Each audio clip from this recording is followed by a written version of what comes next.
and say it's not an accidental overdose, all it does is filter right through their body. So it's not going to hurt somebody. Absolutely not. So say they fell out because their sugar was too low, or say it was just alcohol, or say they just fainted.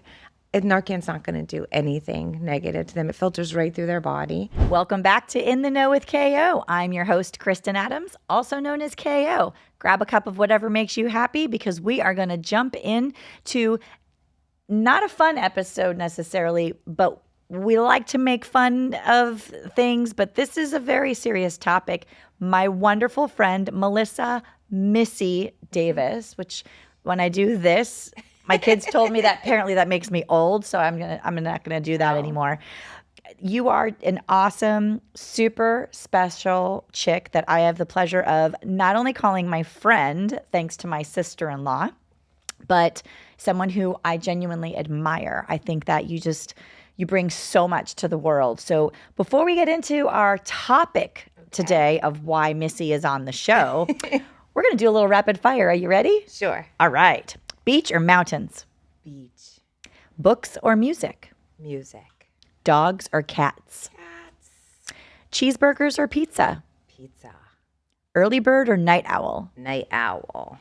Salty or sweet? Sweet. Sweet, we'll say. A lot of people like to put that one together. Are we talking about my attitude or what I like to eat? Yes. Okay.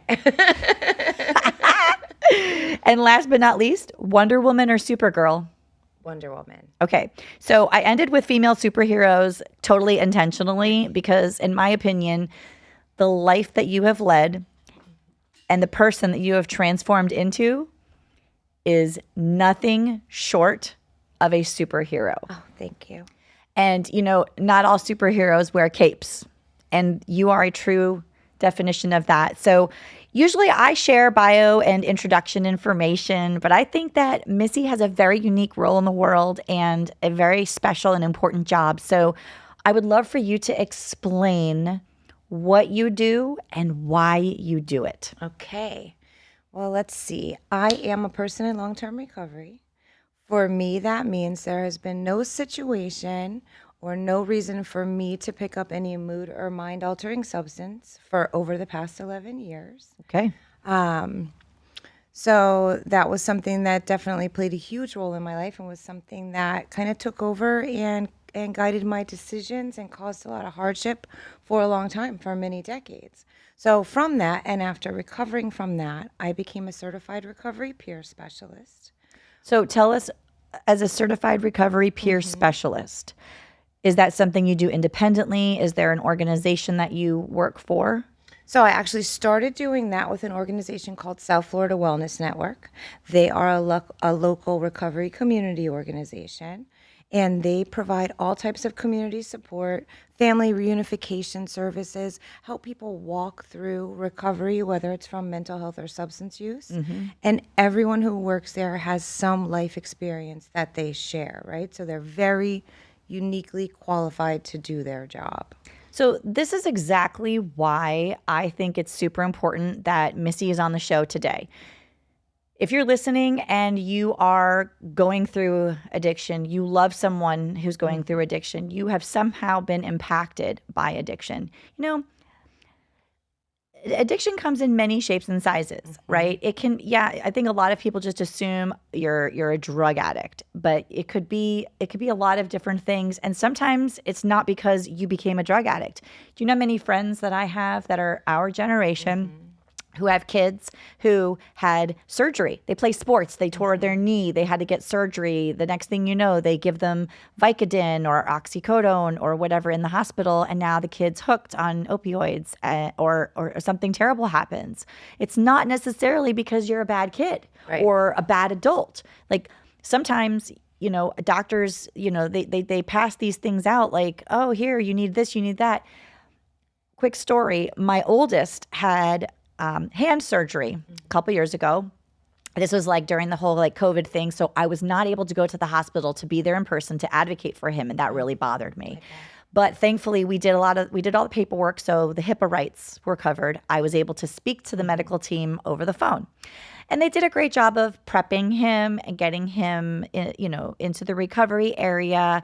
And then the nurse called me on the phone, and I will never forget this conversation. She called me on the phone to let me know that he was okay. Now, this wasn't major surgery. He had a hand injury. He had to get a little, repair to a broken finger. Okay. We're not talking open heart surgery. Okay. It was a broken finger that wasn't healing properly, so he needed surgery. So he didn't have like a ton of stitches, but he did have some, and he was going to be a little uncomfortable. I was prepared for this with ice packs, ibuprofen, Tylenol, and home cooked food by mom, right? Okay. And so anyway, so the nurse calls me on the phone and tells me, okay, this is going to be his post-op stuff. And the very last part was talking about a prescription for, I forget which drug it was. And I politely said, we won't be needing that. And she said, and her response to me was horrifying. She said, oh, so you're just going to let your kid sit in pain? No, I'm not. But I also know that they are highly addictive and unnecessary. I've had way bigger surgeries than that. Okay. Even childbirth. And I never needed it. Now, I'm not saying that is the answer, because sometimes it's definitely necessary. Some surgeries are intense and you need something to take the edge off. I get it. But this is my child, who I felt was still very young, impressionable, and I wanted to protect him. So long story short, I said, just give the prescription to him in his discharge paperwork, and if we need to fill it, we'll do it at our discretion. End of conversation. He came home, never even needed it. See, so what if I filled it and gave it to him just because they told me to? Right.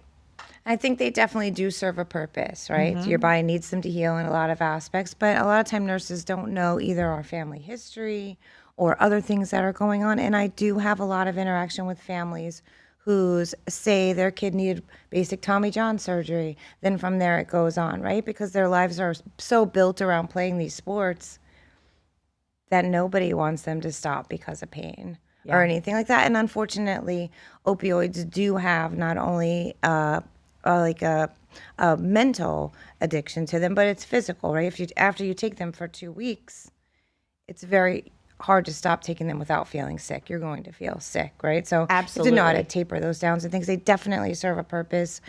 I don't want to discount that, but you're right. I believe that they are overprescribed, and a lot of times Advil and Tylenol will be fine. Yeah, there's a lot of alternatives out there. I mean, quite honestly, be surprised what you could do with a bag of frozen peas, right? Like that's a great remedy for a lot of pain, especially when it involves like bones and torn muscles.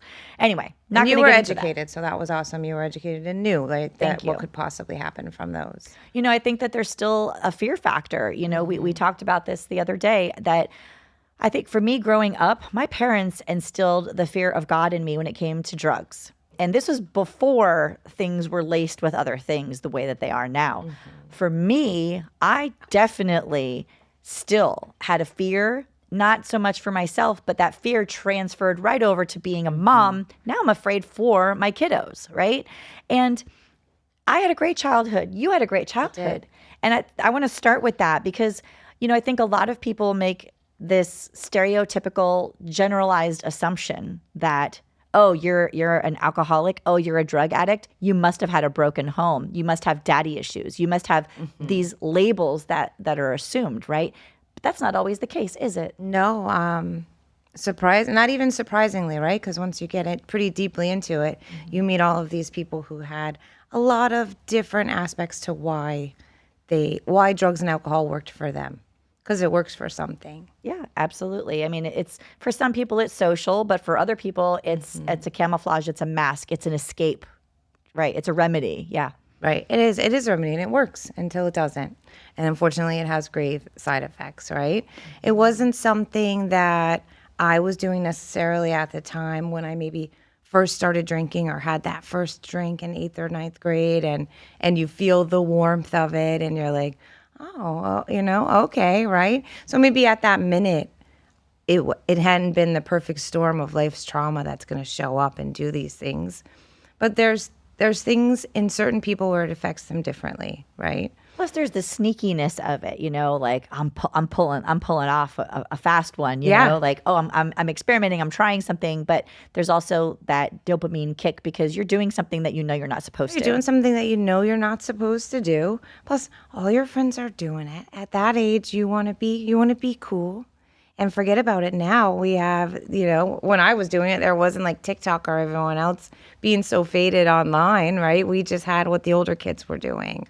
Thankfully, we didn't have all of that. I say to my husband all the time how grateful I am that we did not have Right. video recorded evidence of all of our stupid choices. At the same time, it would be kind of cool just to get a little glimpse into what we were doing then. Yeah, that's true. That's true. Our generation was pretty savvy. I think that I agree. Our generation of teens, like when we were teens, is what I mean.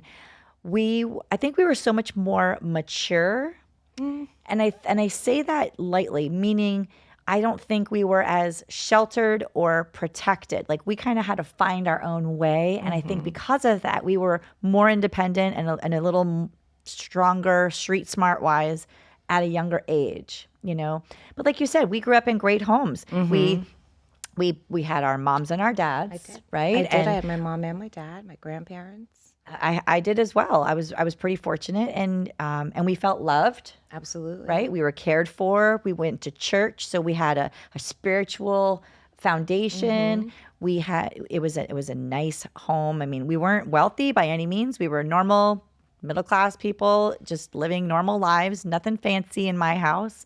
And, I was lucky if I had one pair of designer shoes, one pair of designer jeans. Oh, those Jordashies. I mean, but then we got into like Guess, and then we got to Z Cavaricci. And then forget about it. The coveted Edwin jeans. Like, never had a first-hand pair of Edwins. Oh, maybe that's my problem. No, I'm just kidding. No, it all boils down to the jeans. So my friends and I made sure that we would always ask for different colors.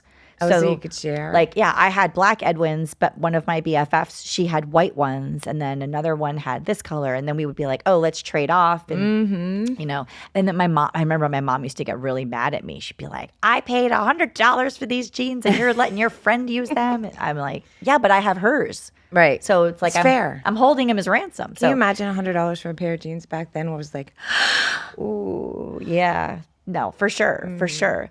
So.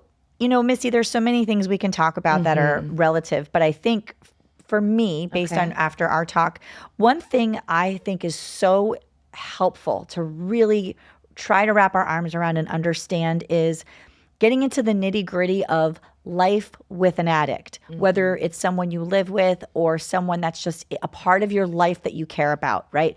Being on the sidelines of that is hard. And anyone listening out there that is struggling with a loved one or struggling yourself, we're gonna throw a website up here. There are resources, and we're gonna make sure that we provide those throughout the show. So if this is something that you need information on, whether it's education or a place to go, a place to call, we're gonna give you that information. But what do you think is helpful? How do you support a loved one that is struggling? It's very tough, right? And a lot of the families that I deal with, especially if it's parents, right? Or especially if it's parents, they're like, what have I done? Like, this is something that was mine, that was given to me, and I obviously broke it.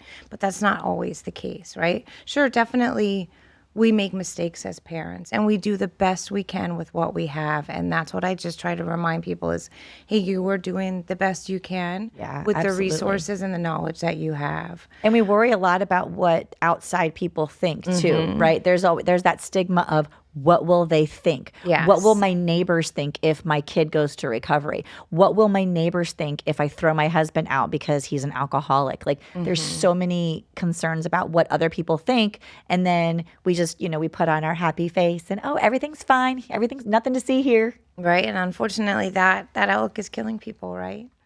And that's all based on our ego, the people that are not recovering or don't understand. We're so afraid. But the bottom line is, if you're not an addict yourself, or you're not married to one, or your kids aren't one, you 100% love one or have loved one throughout your history, right? That's kind of why I said that when we started the show, because I want people to understand that, you've walked through this. And I thought you said something that was very profound the other day. I mean, every time we talk, there's always something profound in our conversation. But that's why I call you a superhero in my eyes. You had mentioned that there was a point in your life when you hit rock bottom, and then you realized rock bottom had a basement. It can. It definitely can. And everybody's bottom is different, right? And as we talked about that idea of, hey, don't let anyone know what goes on in this house or the image that we're trying to portray, with that comes a lot of enabling, right? And shame. And shame, but you're also doing things to try to prevent all that. So you're actually preventing the person who's struggling with substance use or mental health. You're preventing them from reaching their bottom possibly quicker, right? So it's possible to love someone to death or enable them to where it's prolonging what's going on with them. And tough love does come into play, right? And it's super tough. And I always encourage someone to do that with support, right? Yeah. That's why it's called tough love. It's not designed not to be easy. And I think as parents, that's probably one of the scariest parts of tough love, whether it's about addiction, schoolwork, getting chores done, you got caught cutting class, like whatever it is. Tough love is tough because it's not that we're afraid of the confrontation. For me as a parent, I'm afraid of the aftermath of that confrontation. Yes. Is my kid going to want to run away from home? Are they going to hate me? Are they going to stop talking to me? Like, those are the things I think as a parent you're afraid of, because if you lose that connect, especially when they're younger, yes. you lose control. And if you don't have control, who does? Who is controlling my kid? What is controlling my kid? And that is scary. Yeah. I definitely could see how, as a parent, that's super scary. But like you also said, you don't want to enable either, because that's not going to end well. And then that's going to be on your conscience. It's like, we're kind of doomed here. Right. And even with tough love, you always make sure you're coming from that place of love. Say your child has reached an age to where they're, 18, 19, 20. They no longer are, you're not mandatory for them to live in your house, or, you know what I'm saying? When you reach that real touchy area, then it's like, okay, make sure you're always coming from a place of love. Make sure that you know that you love them. You don't love what they're doing right now. You know what I mean? It's okay to make sure that they always have something to eat. I would not get to a point to where you're giving them cash or paying their bills or paying their cell phone bills. Make it difficult for them to do what they're doing, but always come from a place of love. I think that's a really important thing, no matter what we're parenting about, coming from a place of love. It's hard because, and I've actually even heard myself say the words, I love you more than you can imagine. Right. I may not like you right now, but I love you more than the air that I breathe, more than anything in the entire world. Talking with our kids is tough. And I think that, especially in those preteen and teen years, it's already hard enough because we have all of, we have social media, we have all of these outside influences, we have hormones. Oh, that's fun, said no parent ever. And I would love to know if you have any insight or thoughts on talking with teenagers, not just about the dangers, right, but about choices. So, as you know, we talked about this. I do work mostly with adults. I help adults get into treatment for mental health or substance use disorders. And I have been blessed to work for an amazing organization that I trust with everything, especially when it comes to education. I work for FHE Health in Deerfield. Are we able to share info about Sure, them? absolutely. I'll make sure that. So you said it's FHE Health, right? I do. I work for FHE Health. Okay. It is an inpatient mental health and behavioral treatment facility. And we also have a program for first responders, because that's a whole nother conversation on mental health, what they have to go through. But what they do, they let me get a lot of education and deal with a lot of different families. We do only treat adults 18 and up. But those 18 and 19-year-olds, it's hard for me to consider them adults, right? Well, yeah, because 5 minutes ago they were 17. They were 17, right? My daughter's 22. I completely get it. It's still hard for me to be like, what do you mean she has to sign something for me to know what's going on? Oh, that's tough. That is so tough. But when it comes to talking to and knowing about how to structure a conversation about drugs or alcohol, it looks completely different than it did when we were teenagers, right? Everything does. Yeah. But it's weird to call it substance use when we're just talking about kids partying, right? Because that's what it is, basically. That's what a lot of kids do, 16, 17, 18, whether we like it or not. they're experimenting. You know what, though? This is a perfect segue to something else that we were talking about. There's so many eye-opening conversations. Yes. Like, we could probably do 100 episodes on this and continue to elaborate on specific topics. One thing that we went through recently, our daughter was at school. She's in 10th grade. She wasn't feeling great. She had a really bad headache. She's at school and asked us to bring her medication. The school doesn't allow that. School doesn't allow you to bring them anything. If they forget their lunch, they'll get lunch at school. If they forget their homework, they have to turn it in tomorrow. Like, they don't want us to show up on campus. So I said, I'm sorry, can't help you out. Push through. You got a couple more hours. I'll help you out after school.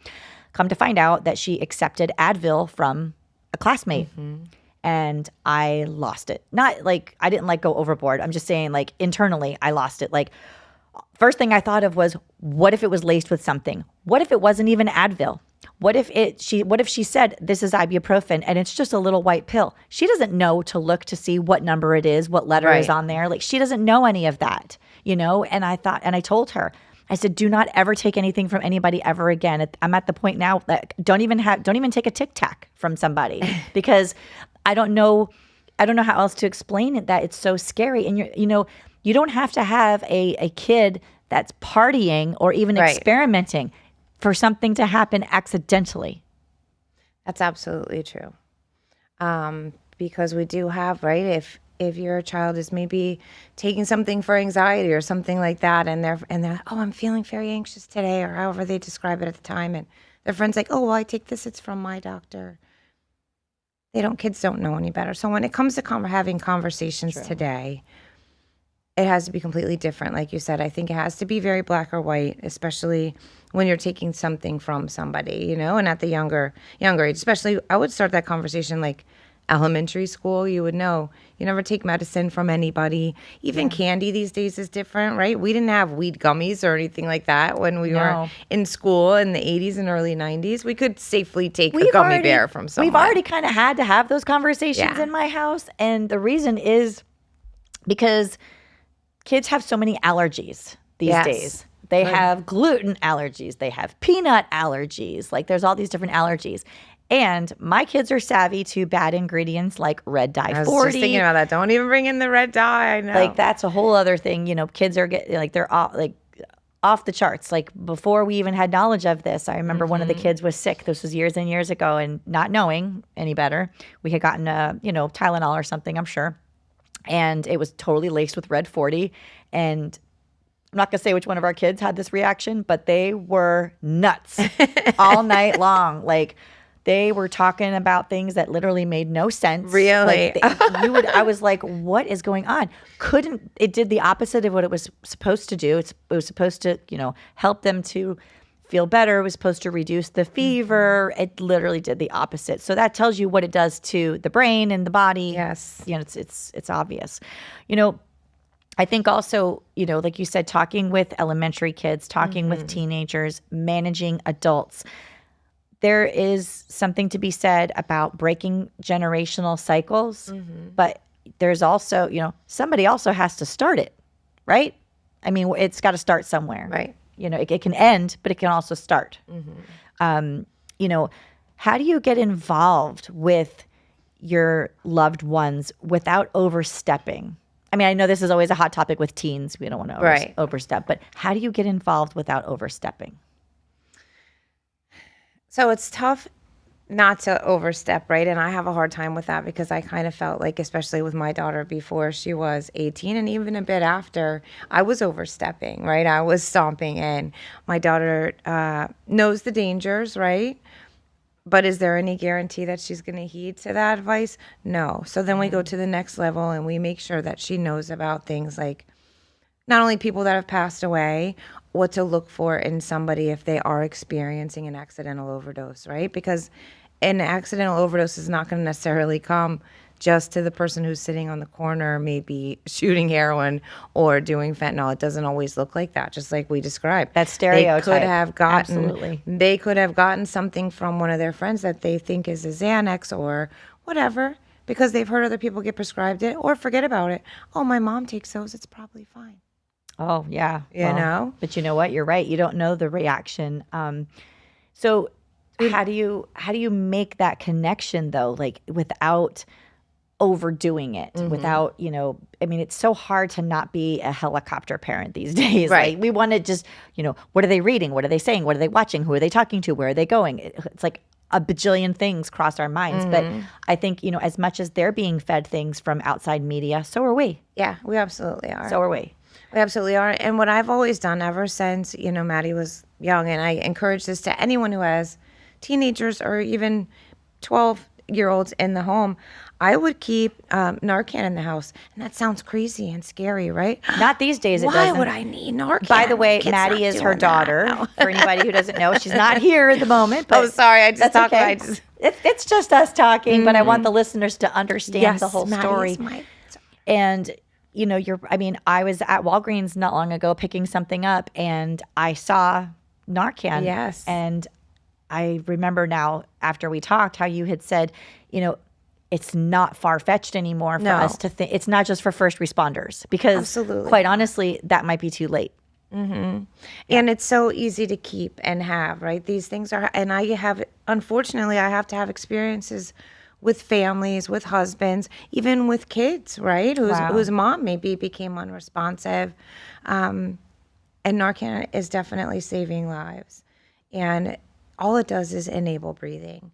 And if you were, and it's just a simple nose spray, right? It's not like Pulp Fiction-y, right? Oh my gosh. I think we It's were all not like traumatized that. by that scene in Yes. Pulp Fiction where she stabs. And I've said to people before, like, hey, do you keep Narcan in your car? Or not only for our own family members, but I've had people that were really struggling and using in different public places, right? I've had people who have overdosed in a Petco bathroom, right? So you never know what you're going to walk into.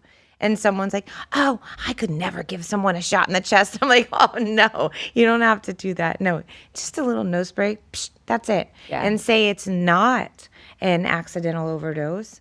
All it does is filter right through their body. So it's not going to hurt somebody. Absolutely not. So I think say that's they fell important. out because their sugar was too low, or say it was just alcohol, or say they just fainted. And Narcan's not going to do anything negative to them. It filters right through their body. Okay. And people are like, oh, everybody wants to sue everyone. I could never do that. What if I got sued? No, there's good Samaritan laws in place. I think at that So you're point, protected. I'm willing to take my chances. Yeah. For Well, the a lot same- of people aren't, right? Oh, Absolutely. I think for me personally, I have a different mentality. I am willing to exercise my Second Amendment, but I'm also willing to help save somebody's Yes. life. And if it means I compromise my own in order to do it, that makes me human. That makes me does. that makes me a human being with a soul to want to do that for another person, right? I mean, that's just the way I see it. We got to be responsible. We have to be educated, and that's why I'm glad you're sharing this, because I am today years old when I found out those things about Narcan. I knew what it was and I knew what it did. I did not know how it was administered. I didn't know that you wouldn't necessarily hurt somebody if you tried it and it wasn't the right thing. Like, I think that's huge. I think that's incredible. I don't forget how I felt as a teenager. I don't know about you, but I often, find myself as a parent, when I was your age, and then I step back, I'm like, oh my gosh, I sound like my parents. And as much as that might make my kids' eyes roll out of their head, it makes me feel like, oh my gosh, it's my turn now. And what do I want to maybe do better or different? The one thing that we've done in our house is we have a lot of open conversations, okay? And at the risk of maybe even getting bleeped out of YouTube when this goes live, I'm going to tell you, even talking about sex, we actually created the penis and vagina song. Not kidding you, and no, I'm not going to sing it. However, my don't kids, touch me there. That is my no-no square. okay, that's So we all have one. that's way more cheesy than my song is. But my kids, we didn't want them to have a stigma to those words, because Right. if they go to somebody's house and they did get touched, if they did feel uncomfortable, if something happened at school, we wanted that. I also didn't want them to bust into hysterics when they hear either of those words. And so I still do. now I feel obligated to sing the song. I'll sing the song after the show. We're not going to get into that. Okay. But I remember being a kid, and I also remember trying to pull a fast one on my parents. Like, I did all kinds of bad stuff. I put my parents through it. I would steal my mom's car in the middle of the night and go to Miami with my friends. I would sneak out. I would climb out of my window. I figured out how to bypass the alarm in the house with a pair of nail clippers, a file, and a rubber band. Like, I was the MacGyver of teenage girls, okay? And a lot of that was my dad's own fault because my dad was in telecommunications and I would often be punished during the summertime months, and I had to go to work with my dad. And I learned a lot about electrical and communications. Right. So I learned how to bypass all these things. But then my dad would always take it a step further and figure out how to put like a kill switch on things in my room, or they even took the door right off of the hinges. Yeah, That I've was heard part of that. that tough love, right? Like, I'm sure my parents didn't enjoy having to manage me in that way. But you know what? I pushed the limits. And I was getting into fights at school and I was doing all these things. I never experimented with drugs though at that age. Again, I had such a fear of what if I see people doing cocaine and I try it, and the one time I try it, it gets in my brain and I die. Like, I was afraid of that enough that I didn't do it.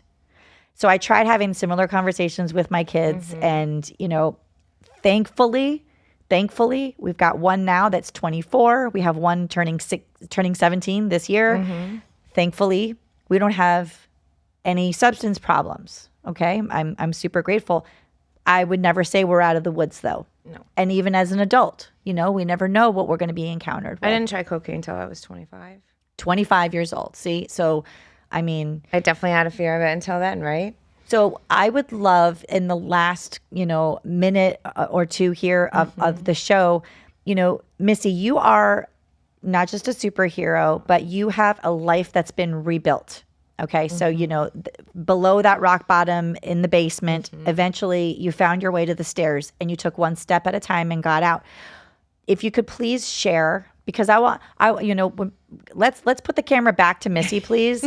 She is so beautiful. Oh, thank you. And this is why I want people to understand, what does addiction look like? Well, it doesn't look like anything. It doesn't look like anything. It doesn't look like anybody. It could be hiding. It could be obvious, okay? Because when you see, in our minds, we see movies and shows and whatever, we think we know what a junkie looks like. But you know what? Not everybody is even a junkie. There's that one-time user that turns into a habit, and they could be dressed like a stockbroker every day in a $1,000 suit going to work, and you could have no idea that it's going on. But I want Missy to share what ultimately caused you to get to that rock bottom, and how did you get out of it? Ultimately, what led to my substance use disorder, right? And I have to stop that there, because we have to be really careful when we use words like junkie, addict, right? We're going to use words like a person with a substance use disorder, maybe as a result of trauma, maybe genetically predisposed, right? Sure. But for me, my substance abuse led me to jail, led me to experiencing homelessness. How old were you when you went to jail? 36 and 7. Okay. See? So Yeah. you weren't just a reckless kid. Oh, no. I was functional till I wasn't. I actually went in front of a judge one time when I was getting divorced, and the judge said, she's a functioning addict. Not really much we can do, right? Because a lot of people can function till they can't anymore, Okay. right? But it led me to the point to where I weighed like 80 pounds, was experiencing homelessness, in and out of jail, being not being a good mother, right? If it wouldn't have been for my mom and my dad, I probably would have lost custody at that point. Gotta love those grandparents. Yes, and if I could have stayed sober based on their prayers alone, I would be probably sober for 30 years now, because it was something that went on for decades. But for me, I was genetically predisposed.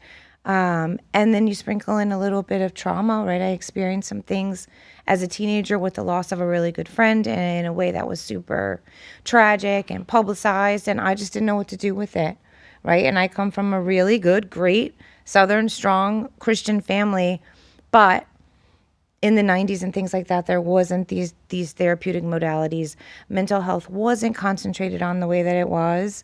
And so at 16, when I experienced that loss and those things happen, it was like, okay, put your big girl pants on, pull up your bootstraps, right? Wash your face, put some lipstick on. It's time to get back to the real world. So I'm not saying that as a cause of what happened, but sprinkle that in with all the other things.